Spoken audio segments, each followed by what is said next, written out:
feel something? I don't know, maybe? I feel like a feeling Something. in my bones. Is that big ween energy? Oh! Hey!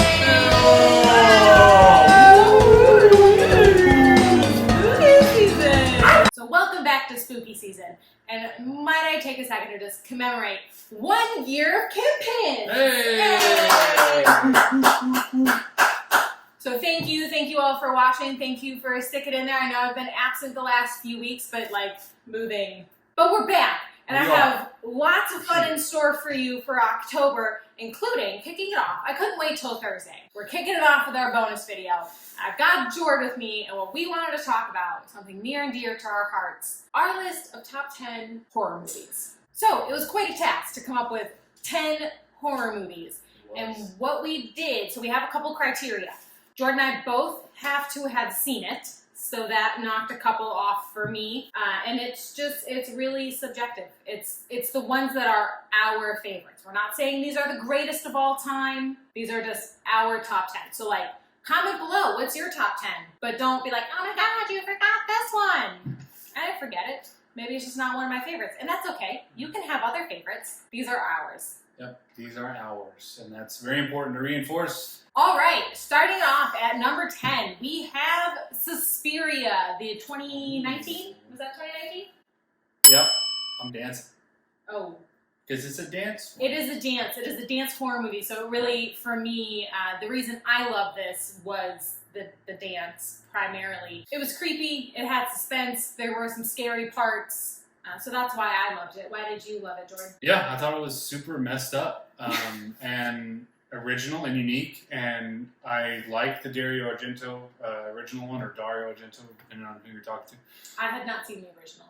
One heck of a finale, so really interesting, really unique. Go check it out. And at number 9, we have Alien! Hey! So I love Alien. I love the entire franchise for the most part. You know, I think the Xenomorph is one of the greatest like horror movie creations of our lifetime. And the really cool thing about Alien is that it really, it's a new environment, at least for the time when it came out in '79. A new environment, like here's a horror movie like in space, where no one can hear you scream. yeah, and really cool. And also, like if you watch the entire franchise, Alien is a solid horror movie. Aliens is more of an action movie, and then it gets kind of crazy. But the first Alien, super scary, super cool, super original. It's on the list for me because it did genuinely scare me when I was a kid. And number 8, we have Scream! Yeah. Wait. I love Scream.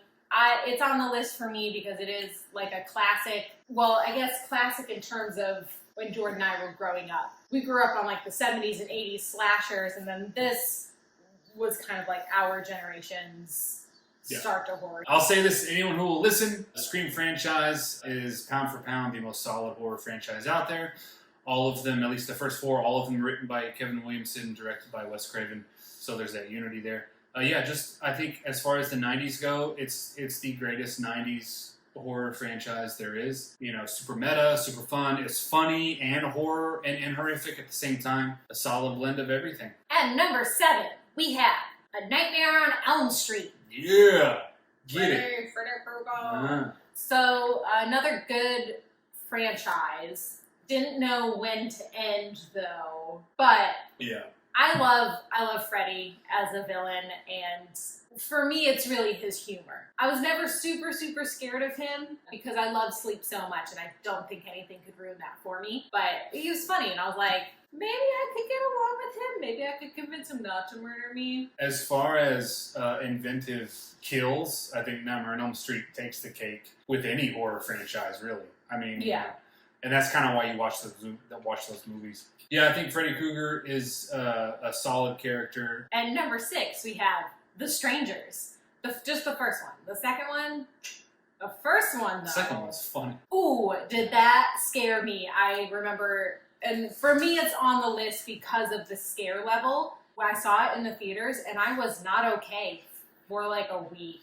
And I lived in the city at that point. Yeah, I mean, it's a messed up movie. Whenever they ask the killers, like, why are you doing this? Yeah. And they're like, because you were home. You know, like no rhyme or reason. Super subdued and super personal. Messed up movie. Solid. What's next? Number 5 is The Silence of the Lambs. Yeah. Ugh, definitely a favorite from growing up. Anthony Hopkins is Hannibal Lecter. I mean, there's really nothing more to say. Jodie Foster as Clarice. Yeah, true. I feel like it was really, for me, not only was it scary, Buffalo Bill was a scary dude, Hannibal Lecter, scary dude, but it was so well acted. I feel like that was probably one of the first horror movies that I had seen where it was like, oh, these are serious actors in these roles. It was the only horror movie until Get Out to win an Oscar. Really good story, really terrifying stuff. Yeah, just an all-around good movie. I think it probably spurred a love of true crime in a lot of people. And at number 4, we have The Conjuring. Yeah. So The Conjuring is really cool. It was the first movie. Honestly, it's crazy. We just talked about Silence of the Lambs. Known for putting character first and then story second. This is a very character-driven horror movie, which is rare for the genre. But it's also not without its scares. But it's scares that you care about. It's on the list for me because of the scares, like creepy haunted witch. Ooh, and she's like on top of the wardrobe, It's the jump scares for me. Ooh, the clap. Yeah. That is, it really is just on this list because of the scares for me. Yeah, well, I mean, for me, because the story also, like, I genuinely cared about, the family, and, usually you watch these kinds of movies and it's like, okay, how many people do I have on screen? I can't wait to watch, like, 5 of 8 of these people die in some horrible fashion. That's not how I approach horror movies. Okay. The Conjuring for me is definitely a favorite of the modern horror movies that we've seen lately. Oh, it's really good. You ready for top 3? Oh, yeah. Number 3 is It. And I lumped in all of them. I know the TV movies are not great, but I cannot tell you how much I love this franchise. I've got so many Pennywise things.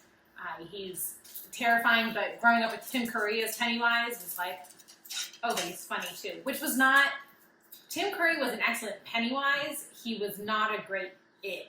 Which I think the new versions did the It factor better. Everything that the creature turned into to scare them was terrifying.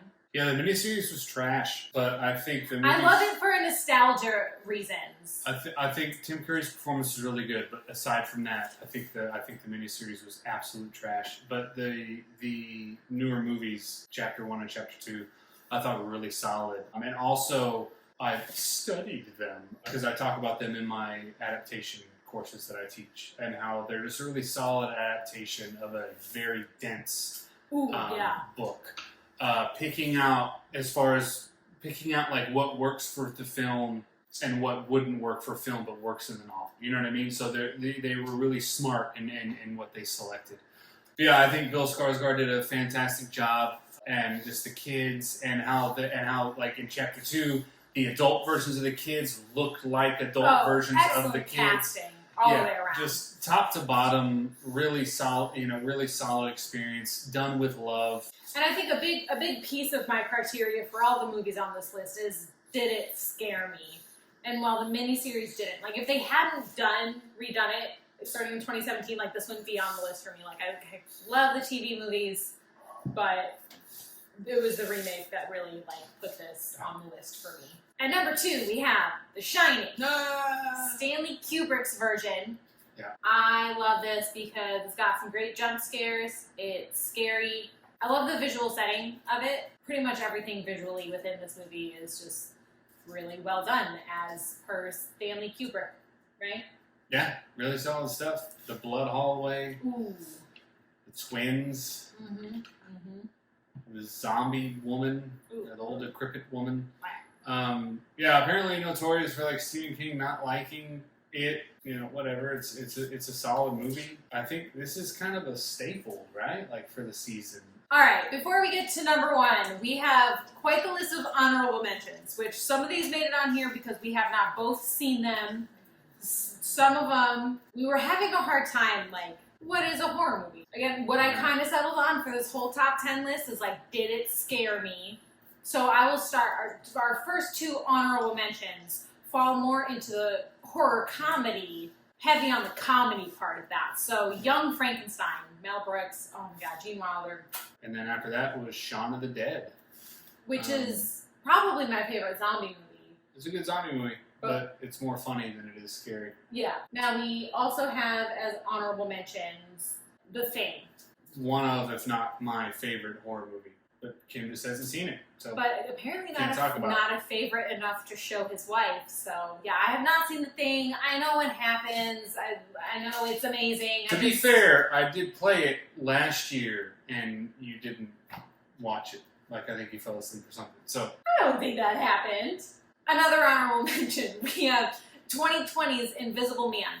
this movie hits, y'all. Like, watch so it. good. It is really cool. Very close to being on the list. But I feel like it was more thriller than horror. After that, another honorable mention was Texas Chainsaw Massacre, one that's very near and dear to me. And it was honestly between that and Scream, putting it on this list here to talk about it. Honorable mention is definitely the whole Halloween franchise. If we're looking at the scarometer, these terrified me as a child. I've never really gotten over the trauma of that, so yeah. I think this one just, for me, lost out on a couple other movies that I can still, like, they scare me, but I can still sit down and watch them. And I just want to throw out an honorable mention of an individual, Rob Zombie. You are the king of Halloween, and we didn't talk about any of your movies today, but just know that, because we know you're watching. That's because someone is a much larger fan of those movies than I am, and this is our collective list. Yeah. And well, I mean, they're fine. They're good, like, they're good horror movies, okay? Don't write me any letters, Rob, but comment below. And not quite an honorable mention, but something that I have put in the category of on the radar is 2021's Candyman.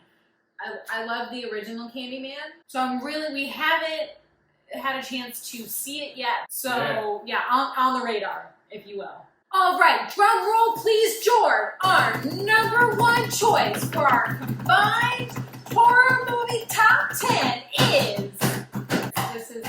are we just drum circling now? Midsummer! Hey! Yeah! So, this is on the list for me. One, that opening, ooh, very creepy. Not like... Really disturbing. This is, I think, the most disturbing movie on this list. Yeah.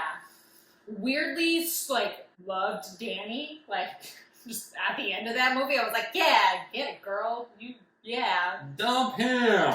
Also has a special place in my heart. Right before we got engaged, this movie had just come out, and I was like, well, why don't we go see Midsummer this Saturday? And Jordan was like, well, maybe we, like, see how we feel. And like, I didn't want this to be the thing we did right after we got engaged. It but wasn't right after. looking back on it, like, hours later. It's kind of perfect that it was the thing that It we makes did total sense. shortly It's after not- we got engaged. Not really a movie about, like, a great relationship, but... Yeah, really solid. Ari Aster does some really cool things. You know, he did Hereditary and then this. I mean, you can't... When we look at all these horror movies, the ones that we talked about, and moving forward, I think the genre always needs to challenge itself, and that's going to come with its naysayers, and it's going to come with its proponents. I think that this movie is far and away just a really, really incredible experience. It's all in the daytime, you know what I mean? Yeah. It feels like a vacation. Really cool movie, and really thematic, super visual, just everything you go see a movie for. So, yeah, really good stuff. So there you have it. Kim and Jor's top 10 as your October bonus video on Kim Pins. Again, come back. We're back to the regularly scheduled programming starting next week on Thursday. Lots of Halloween fun coming right at you. 3D, step up. So comment below what's on your top 10. What is your combined top 10 with your spouse? Because let me tell you, my original top 10 is not the top 10 we landed on. Because this is our top 10. Tell us your feelings. But, like, tell us your feelings in a constructive manner. Don't make me put my HR hat on. If you like this video, like this video. If you didn't like this video, like this video. And subscribe. Yes. Thank you so much for watching. I'll see you next week. Bye! It'd be cool if for the season you had like a